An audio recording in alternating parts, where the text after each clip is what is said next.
Hey Alex, welcome to the Community Living Golf Tournament.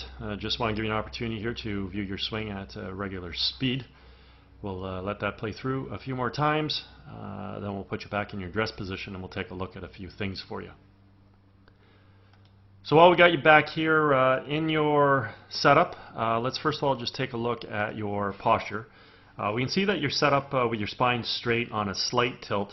Your legs come down slightly locked, and then your arms are held out in front of you, and the club works out to the golf ball.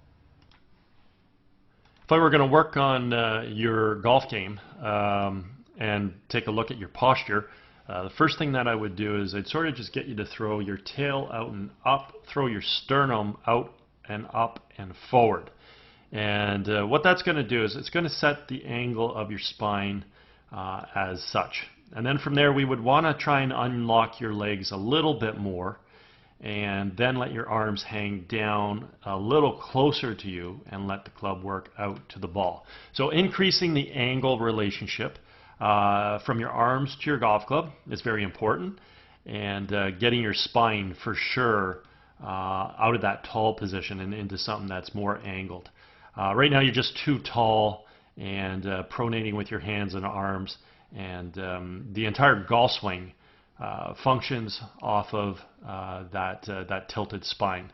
So it's very important to achieve it. The other thing that it does for you is it keeps you into your golf shot when the spine is in that kind of position. So from here, next thing we take a look at is your alignment. We see that your feet are closed, so we'll carry that out towards the fairway. And parallel lines on camera have appearance of converging, and your club face is supposed to run parallel to your feet at address.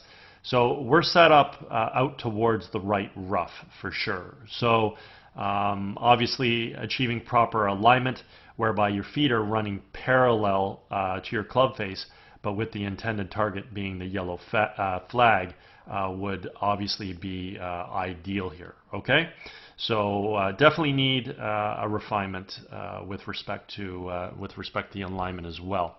At this point in time, we can go ahead and do a little split screen comparison.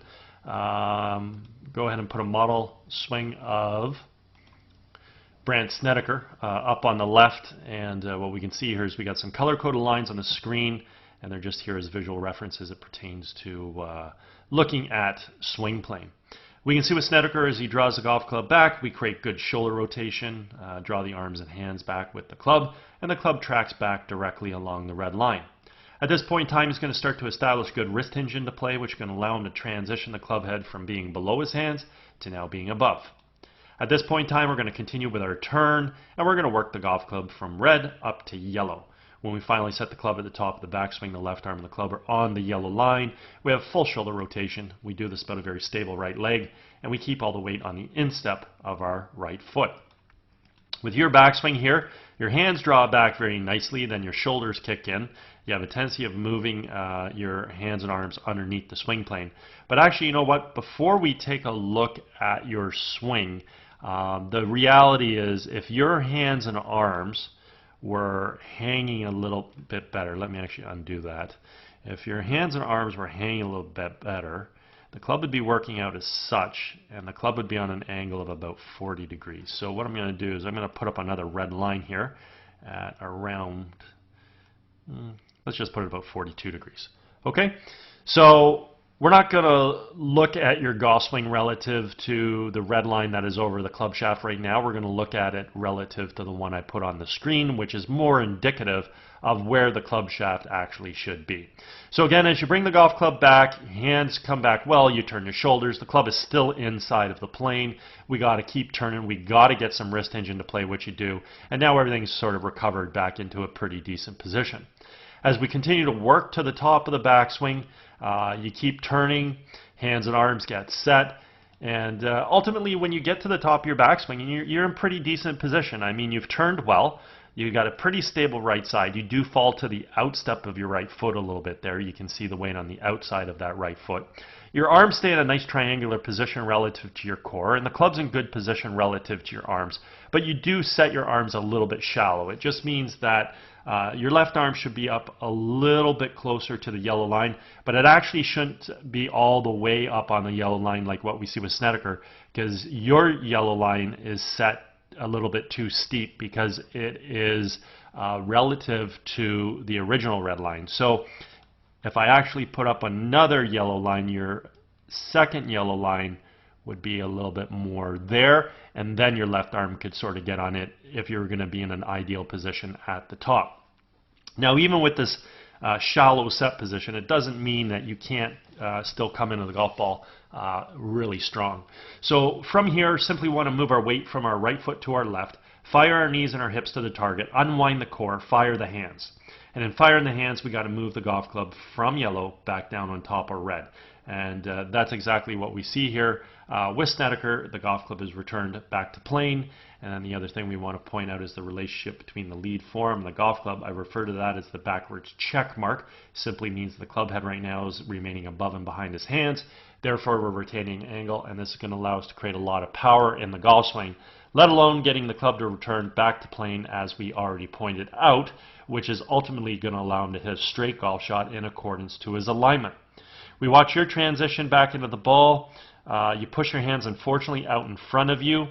The weight is moving, so your feet, knees, and hips are moving. But as we push that club out in front, we can simply see that the club is never going to return back to plane. Okay? So ultimately, if we just connect the dots, if we had a little bit of a higher speed camera like they do on TV, the descending move of your golf club into the ball looks as such. It's coming over the top. It's coming into the ball too steep, and ultimately he's going to be attacking the ball from outside to inside. Whereas Snedeker's club approaches the ball directly from the red line. And again, when we do this, this is what allows us to hit straight golf shots in accordance to our alignment, assuming that the club face squares up via having a good grip. Okay? So the three things we need in order to hit a straight golf shot and be consistent are: we need a good aim, we need to bring the club down on proper plane to hit the ball where we are aimed, and then the club face has to square up. At this point in time, we can see that Snedeker's club is slightly inside the ball. It then expands out to make contact and then moves through in a nice natural subtle arc. Your club is stuck outside the ball, drops down and across to make contact, and that's the path that your club is traveling on. So very simply put, if you square the club face up to that path, you would very simply pull the golf ball out in this direction. Now if we go back down to address for a second, I had already stipulated that your alignment was where? Well, I already stated that you're aimed way out to the right at the blue flag here. We know that the center of the fairway is back over here.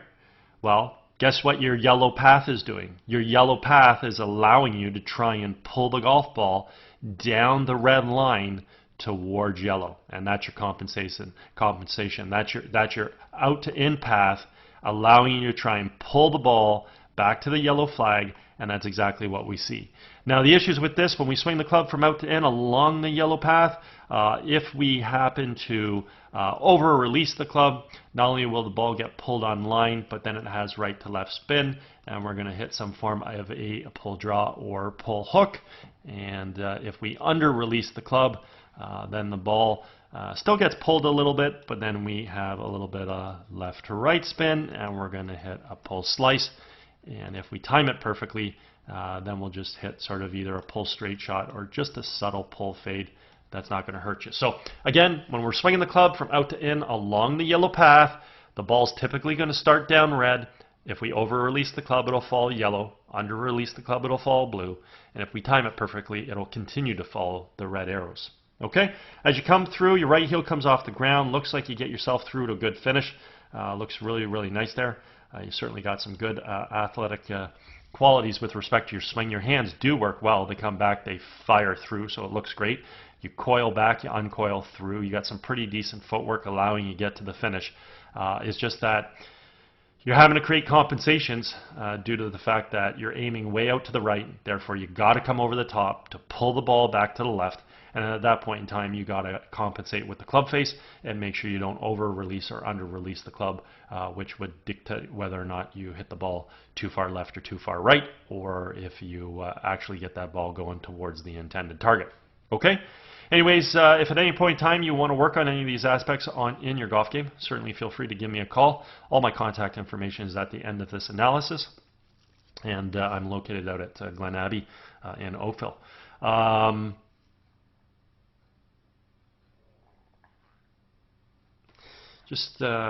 Yeah, no, we don't really need to talk about that. I was going to talk about your spine sort of coming up there, but the reason why your spine is pulling up at the end is just due to the fact that, again, you're trying to aggressively get this ball going back to the left, and that's why you're pulling up. So if you improved your aim and then you're able to work on your downswing plane, we wouldn't see that spine pulling up and almost causing you to sort of lose your balance there. Okay? Anyways, I hope you had a great day. I hope you enjoyed getting an opportunity to see your swing on video, and hope you have a great summer.